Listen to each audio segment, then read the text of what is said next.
Disclaimer. All of this audio will almost be in ASMR, and I do apologize, guys, I really do.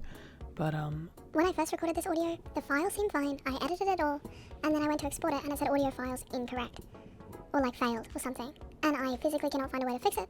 So now I'm re-recording all of the audio for this video essay at 12:56 AM. Because, I like to keep, I'm on top of things. So I'm just gonna be this close. the whole time, I hope that's cool. We're just getting intimate. Just getting nice and intimate for the class. So basically, when I was choosing what I wanted to do for my web series, I was really stuck because there's so many good options and so many bad ones, especially on YouTube. And I was thinking like, well, what shows did I like as a kid? I liked Family Guy, Futurama, like really into Adult Swim. And then I was like, I'm seeing a pattern here. A lot of animation. So then I was like, okay, well, I'm really invested in animation myself. Surely there's a web series that I can watch. And of course, while I was researching, I was also scrolling TikTok because I am 19 and I have the attention span of a child. So as I'm scrolling TikTok, I actually come across this TikTok, which, by the way, fabulous. Look at this photo I got with Madison. You look so hot. Nah, I'm fugly. But thanks. Holy shit, YOLO. I watched YOLO when I was probably about 15, but I watched the Adult Swim version. I've never watched the original skit, and that's what I'll be analysing today. Now, if I'm completely honest, it's a lot more crude than I remember. I don't know what I was on when I was 15, but it was lockdown, so let's keep open mind. My initial thoughts, right? So when I first watched the original YOLO short, the one that Cusack posted early on YouTube, you're immediately hit with how raw and delightfully chaotic it is. The animation looks like something you'd draw in MSP Paint. There's stiff movements, rudimentary character shape, and bright neon colours that just feel jarring. The voices are thick Aussie accents that are delivered so deadpan that even the most absurd moments feel completely believable. The humour here is all about surprise.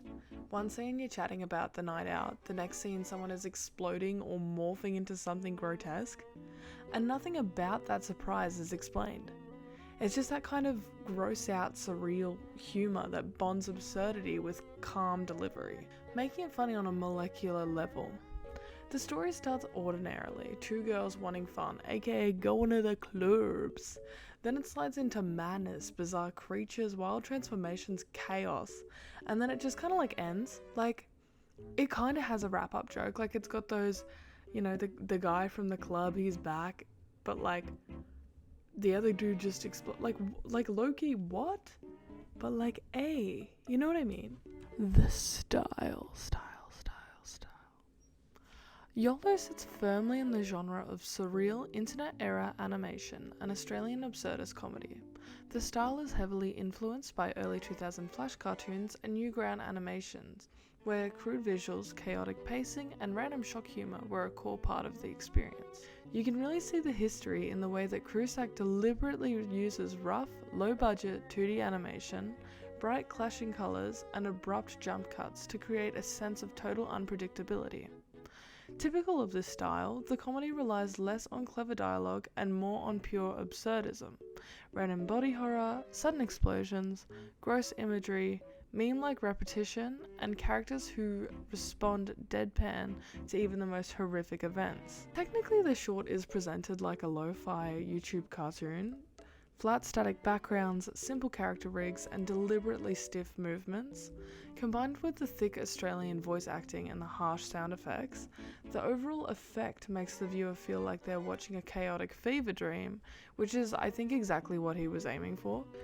The story.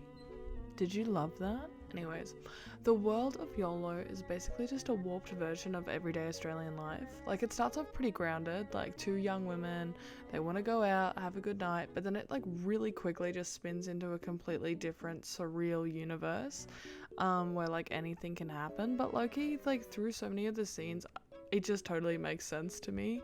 Like, even though they're in this complete surrealist like world, it kind of just plays out as like being drunk at a party. Like, oh my god, when they're at the club and she just fucking like murders everyone and goes through a portal to like get to a different to get to the party, the house party.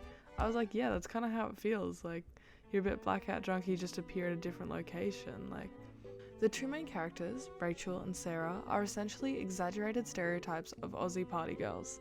Loud, impulsive, overly confident, and totally unfazed by danger. Their goal is always the same: go out and enjoy themselves. But in this world, that leads them into encounters with strange, magical creatures, grotesque body transformations, and random bursts of violence. In terms of gag types, the short use of like mix of like absurdist humor, like things happening for like no logical reason, or like gross out comedy, so like vomit and gore and like disfigured bodies.